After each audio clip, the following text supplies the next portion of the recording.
اعوذ باللہ من الشیطان الرجیم بسم اللہ الرحمن الرحیم۔ آج ہے 21 رمضان المبارک اور آج کے دن ہم آئے ہوئے ہیں غزوہ احد کے مقام کو دیکھنے کے لیے۔ یہ غزوہ احد سیریز کی دوسری قسط ہے۔ پہلی قسط میں میں نے آپ کو غزوہ احد کی شروعات سے لے کے درمیان تک کے کچھ حالات و واقعات سنائے ہیں۔ غزوہ احد کے معاملات میں واقعات میں ایک آپ نے مشہور قصہ سن رکھا ہوگا کہ اللہ کے رسول علیہ الصلوۃ والسلام نے 50 صحابہ کی ایک جماعت کو جو ہے متعین فرمایا کہ آپ لوگوں نے اس جگہ کے اوپر تیر اندازی کرنی ہے، یہاں پہ بیٹھنا ہے، جب تک میں آپ کو نہ کہوں آپ لوگوں نے نیچے نہیں اترنا۔ اس کو کہتے ہیں جبل رماحہ، یہ جس کے اوپر لوگ چڑھ کے کھڑے ہوئے ہیں اس کا نام ہے جبل رماحہ۔ اور جبل رماحہ کے اوپر اللہ کے رسول صلی اللہ علیہ وسلم نے 50 صحابہ کرام کا ایک دستہ متعین فرمایا، جس کے کمانڈر ان چیف لگائے حضرت اسید بن جبیر رضی اللہ تعالیٰ، اور ان کو فرمایا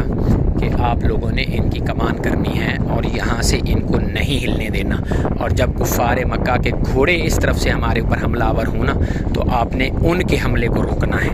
اب جو احد کا میدان لگا تھا وہ ایگزیکٹلی یہاں پہ لگا تھا، اس جگہ کے اوپر۔ ایسے اللہ کے رسول علیہ السلام جو تھے وہ یہاں پہ انہوں نے صف بندی کی تھی، احد ان کی بیک گراؤنڈ میں تھا اور مدینہ طیبہ کا جو شہر ہے وہ ان کے فرنٹ کے اوپر تھا، جبکہ جو کفار مکہ تھے انہوں نے یہاں پہ اپنی صف بندی کی تھی۔ اس سائڈ کے اوپر ان کا منہ جو تھا وہ رسول اللہ صلی اللہ علیہ وسلم کی طرف تھا اور پیٹھ ان کی مدینے کی طرف تھی، اور یہ رائٹ سائڈ کے اوپر یہ پہاڑ تھا جس کو کہتے ہیں جبل رماح۔ اور اس جبل رماح کے اوپر ان صحابہ اکرام کو بٹھایا گیا تھا جن کی کمان حضرت اسید بن جبیر رضی اللہ۔ تو جب جنگ شروع ہوئی تو رائٹ سائڈ کے اوپر یہاں پہ کفار والی سائڈ پہ خالد بن ولید تھے، اور جو لیفٹ سائڈ تھی اس کو لیڈ کر رہے تھے اکرمہ بن ابی جہل۔ ابو جہل جو تھے وہ مارے گئے تھے، اور اکرمہ اور خالد بن ولید دونوں جو ہیں انہوں نے ابھی تک اسلام قبول نہیں کیا تھا۔ اب یہاں سے خالد بن ولید جیسے حملہ کرنے کی کوشش کرتے تھے تو یہ تیر انداز اوپر سے بیٹھے ہوتے تھے، یہ ان کے حملے کو روکتے تھے۔ اب چلتے چلتے جب جنگ جو ہے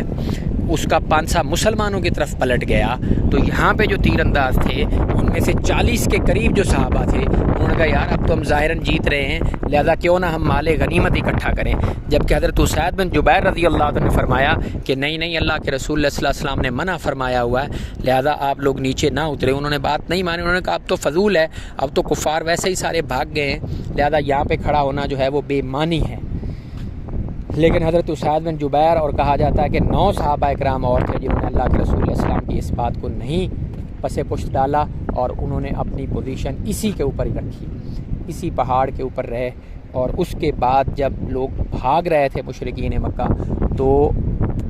خالد ابن ولید کی نظر پڑی، اس نے دیکھا کہ یار یہ لوگ تو سارے نکل کے جا رہے ہیں اور یہ پہاڑ جو ہے یہ خالی ہو گیا، تو انہوں نے یہاں سے آ کے اس سائڈ سے خالد بن ولید آئے بھاگتے بھاگتے، اور ادھر سے آ کے انہوں نے حملہ کیا، اور ادھر سے دوسری سائڈ سے اکرمہ بن ابو جہل جو تھے انہوں نے بھی دیکھا کہ خالد ادھر سے حملہ کر رہا ہے، اس نے بھی آ کے ان کو ری انفورس کیا۔ تو ری انفورس کرنے کے بعد انہوں نے یہاں سے اٹیک کیا، اور اٹیک لانچ کرنے کے بعد یہ جو 10 صحابہ تھے یہ پہلے ہی حملے میں جو ہیں وہ شہید ہو گئے۔ جب یہ شہید ہو گئے تو خالد بن ولید نے اور اکرمہ بن ابو جہل نے یہاں سے ہو کے اوپر سے گھوم کے، میں آپ کو دکھاتا ہوں، اوپر سے گھوم کے اس پہاڑ کے پیچھے سے آ کے ادھر سے مسلمان کیونکہ اس وقت تک مال غنیمت اکٹھا کر رہے تھے اور یہاں پہ کفار کی لاشیں پڑی ہوئی تھیں، وہ ایسے آگے آ چکے ہوئے تھے، تو انہوں نے بالکل پیچھے سے آ کے حضرت خالد بن ولید رضی اللہ تعالیٰ عنہ نے پیچھے سے آ کے مسلمانوں کے اوپر، مسلمانوں نے تلواریں اس وقت تک اپنی نیام میں ڈالی ہوئی تھی، تو پیچھے سے آ کے ایسے حملہ کیا، اور ایسے حملہ کرنے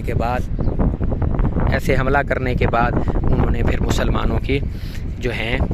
قدم اکھیڑ دیے، قدم اکھڑ گئے مسلمانوں کے، اور پھر مسلمان جو ہیں